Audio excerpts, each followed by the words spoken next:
So I wanted to talk about experiences that I have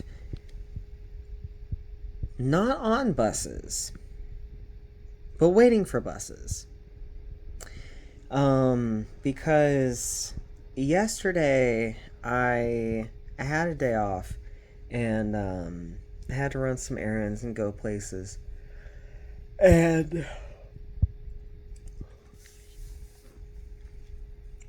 what was fucking me up at the end of the day was realizing how much I had experienced in like maybe 25 minutes, 30 minutes of my day. But like things that I feel like neurotypical people do not understand. And also, if you have all of your societal accoutrement and you got your car and you can just go to the safe place of your car and then go straight there. And I hate driving. I love that I am 33 weeks into not having a car. I feel like this is what's best for me. I kind of only want to be driving again if I'm in like a genuinely rural setting, and can deal with that kind of traffic, and not what city is. I feel like societally I get cities. I feel like I'm there. I feel like I'm comfortable. There are a lot of things that don't scare me that scare other people just because they don't know. And there's nothing to be scared of, you're just unfamiliar. And that's something that I deal with people from the suburbs. Suburbs is the one, like, kind of space you can come from here that I have not experienced. I grew up in rural. I've lived in the city all my teens and adult life. I'm fixing to go back to the country because I think it's just time for me to work my way out. Um, I've learned what I could. I'm ready to go back to somewhere quieter, um, and with less traffic. Um,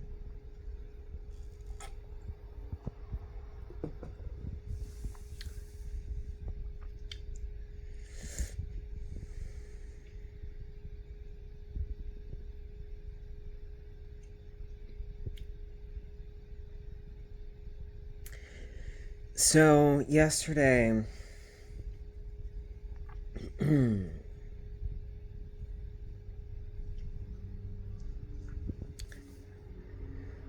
yesterday I had two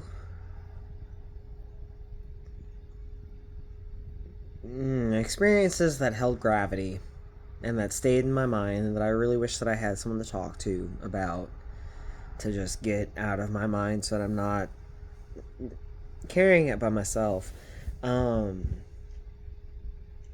Yesterday, um, did some stuff at home, slept in, did some stuff at home, and then I knew I wanted to go to the farm. It's 2 buses, about 45 minutes ride, and then a half-hour walk to get to the farm, which is in another residential area in the same city where I live. I think it's about a 15-minute drive, like by car, like directly there. Um,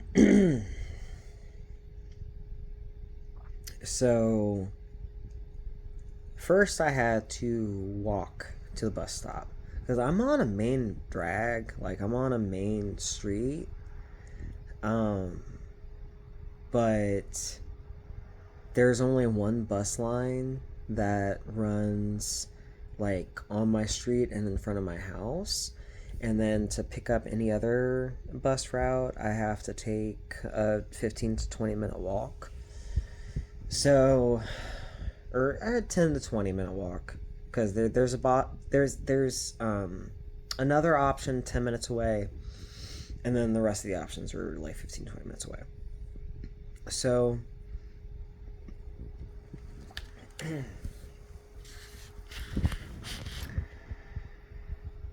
I walked to the first bus stop to like leave my house and go run my errands, and that was a 10-minute walk, and it was a beautiful day. It was cool out.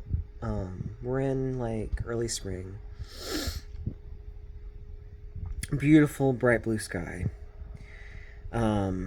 Walked 10 minutes from my house down to the corner where this bus picks up, and there were 3 dudes and a lady. The lady, saw her again tonight, actually. On my walk to I went to the post office and the store tonight. The lady, she seems to be younger than me, 5-10 years younger than me. Black woman. She's going through some stuff.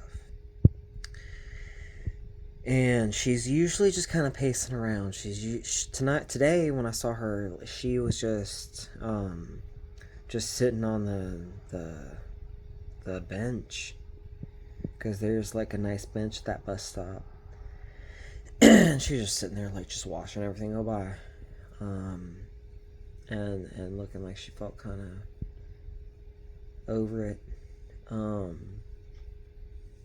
Yesterday I saw her in rare form, because I already seen her maybe, like, today was probably like the 4th time that I've seen her. She's been hanging around like that same stop for the last couple weeks, last 2-3 weeks, maybe 2. I don't know where she's coming from. I don't know what she's got going on. She never goes anywhere. She just hangs out at that place. She's clearly going through some shit. I hope no one who's listening thinks that she's like that she's like a working sex worker, or, you know, a prostitute or something like that, because like I just really don't think that's what the situation is. Because I've known black people act out in a different way than white people do. In a truer way. In a truer to their experience kind of way. And like when I lived, a couple neighborhoods ago, and my was like where I lived like 5 years ago, there was a dude who was around my age, and like I would say Johnny is in season, because he had seasons, because he had times where like, oh, I'm gonna see him, just walking around and talking to himself and being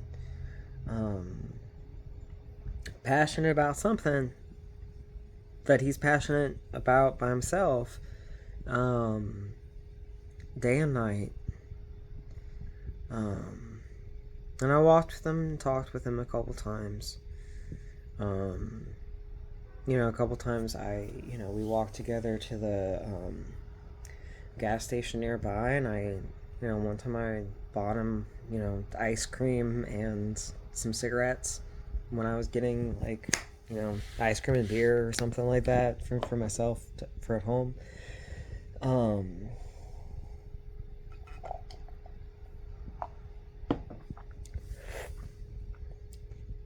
So anyway, it ended up just being this whole situation,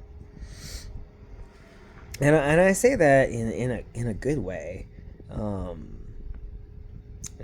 because like there are a lot of ways that like me and the other guys there created a space that was safe and respectful, and everyone was cool. I was the only white person. There's three older black gentlemen, and then the lady, and I said she was in rare form. She was dancing. She had her phone by her ear. She was just doing everything. She was doing everything but dropping like it's hot. Okay, like she was just in a place on a beautiful 50-degree afternoon, on a busy intersection by the highway. Um, she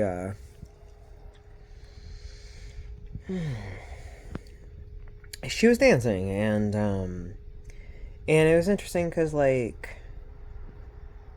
most of the guys I was with, like they were not interacting with her. They were just kind of letting her do her thing, giving her space. That's what I did. There were a couple times she stopped like so fucking close in front of me, and stopped in a way like she wasn't aware of how close she was to me, because she probably wasn't. And I just like, I'm just staring off into the hills, you know? I'm just like, she's right here. And I'm just like, okay, that's just how I'm showing up in this situation. Like, I'm not going to be unkind. I'm going to answer her if she speaks to me. I'm not going to, because I don't know where she's at.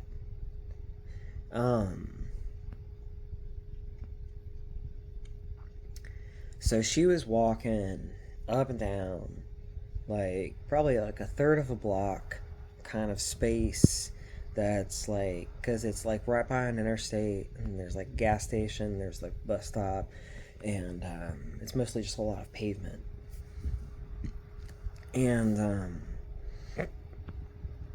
she was dancing, and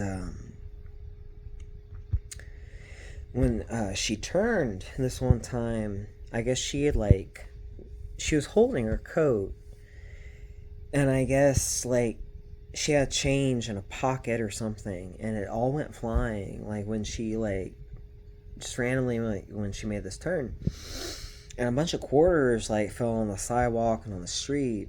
It's a busy street, and we all saw it. I know that we all saw it, and no one reacted. And then after a minute, the dude who had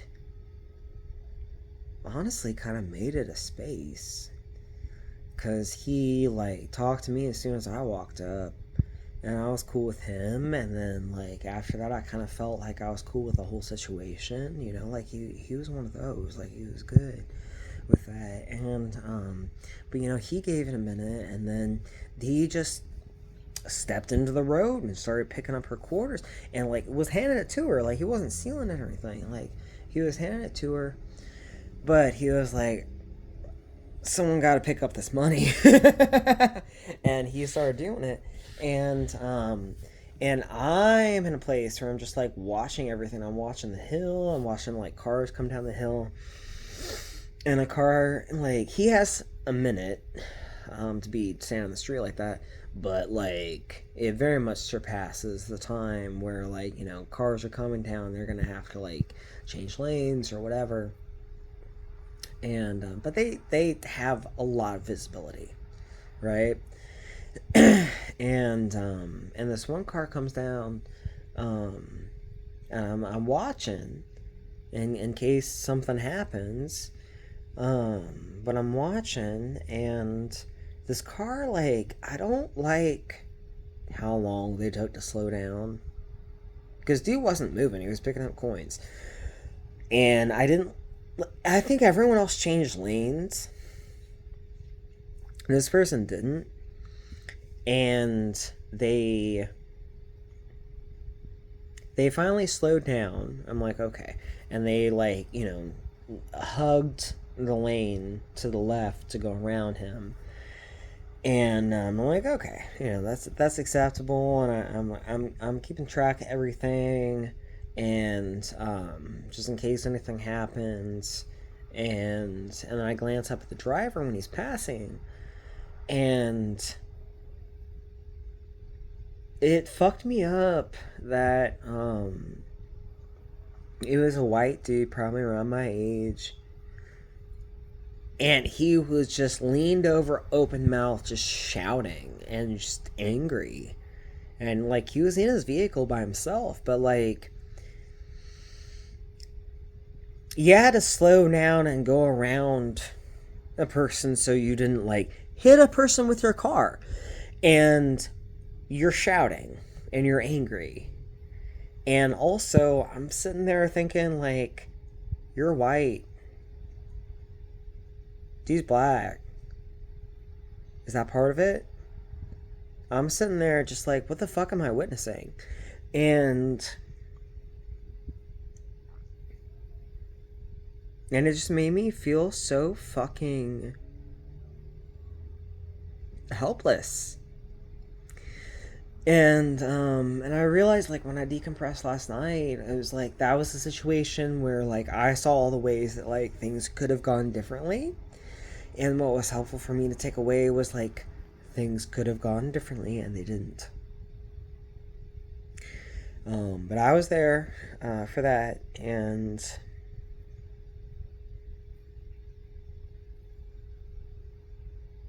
it was just a really uncomfortable reminder of how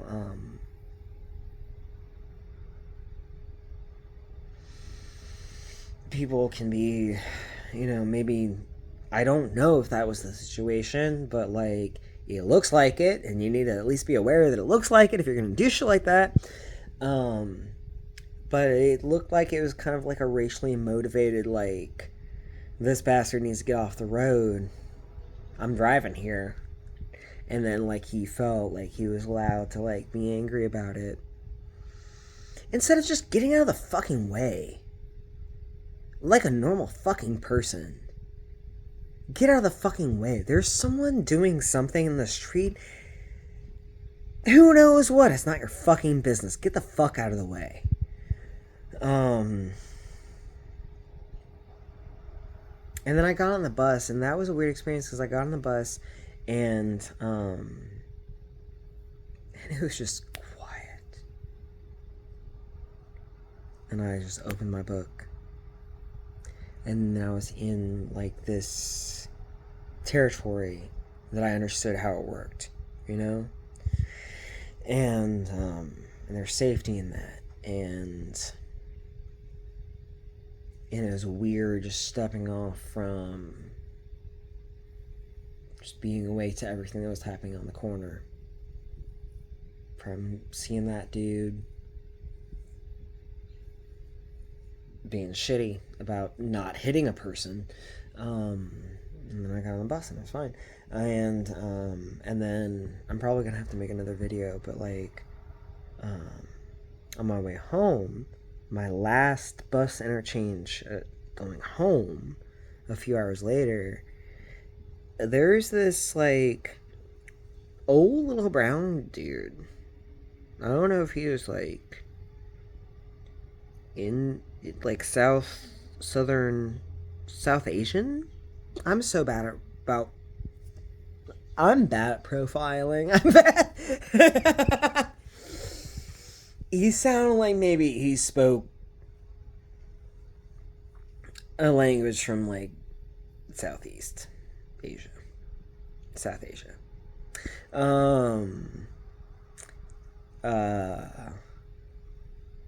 Or maybe somewhere in the Middle East. I'm not sure. He was just a small and brown man. Shorter than me, and I'm a short person. And he had, like, his little grocery cart, and he got we had the same bus change. So he got on the bus, and he had, like, tulips and orchids and shit, like, in his grocery cart. Like, delicate shit. And he wasn't securing it. And he had this need to stand by the bus driver and be talking to the bus driver, which you're not supposed to be doing. But he was just doing all that. And so, like, I was watching, like, this young white dude kind of, like, manage this dude's cart for him. on the first bus, and then we got off on the same stop to catch the same next bus. And at first he was cool. He was asking me. He didn't have like the app for the buses, I guess. And so he was asking me like, "Will this bus? Are you waiting for this bus? Like, okay, will this bus take me all the way to this point?" And I was like, "Yeah, I'm pretty sure it does."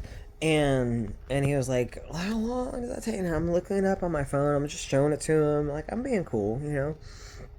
And this bus stop is kind of cursed for me right now, because